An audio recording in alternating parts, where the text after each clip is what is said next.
On a night dedicated to celebrating one of the greatest players in franchise history, the Detroit Red Wings made sure the ending matched the emotion in the building. With Little Caesars Arena buzzing from start to finish, Andrew Copp delivered the final moment, scoring in overtime to lift Detroit to a dramatic 4-3 win over the Carolina Hurricanes. The game-winning goal came off a perfectly timed centering feed from Alex DeBrincat, with Copp slipping into space and finishing the play to send the crowd into a frenzy.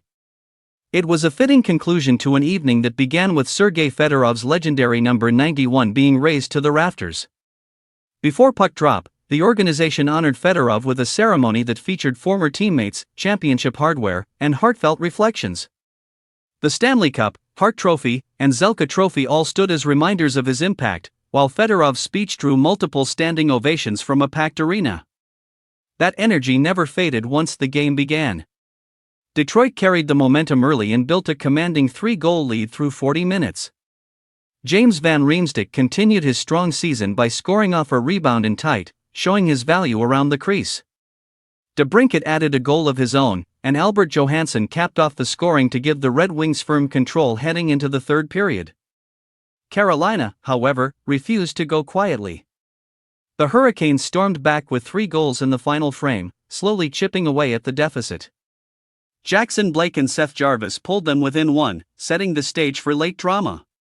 On a crucial 5-on-3 power play, former Red Wings defenseman Shane Gostisbehere tied the game with a wrist shot that beat John Gibson, silencing the crowd and forcing overtime. Despite the collapse, Detroit regrouped quickly. They didn't allow frustration to linger, instead staying composed until Copp found the opening he needed to end it. His goal not only secured the win, but also helped Detroit keep pace with Carolina at the top of the Eastern Conference standings. Gibson played a major role in the victory, stopping 31 shots and continuing his impressive run of form. Across the ice, Frederik Andersen finished with 14 saves as Carolina struggled to generate offense early. The Red Wings now turned the page quickly, as they hit the road for a matchup in Boston less than a day later. Still, this night will be remembered. Between honoring a franchise icon and pulling out a clutch overtime win, Detroit delivered a performance that blended history, resilience, and belief in where this team is headed.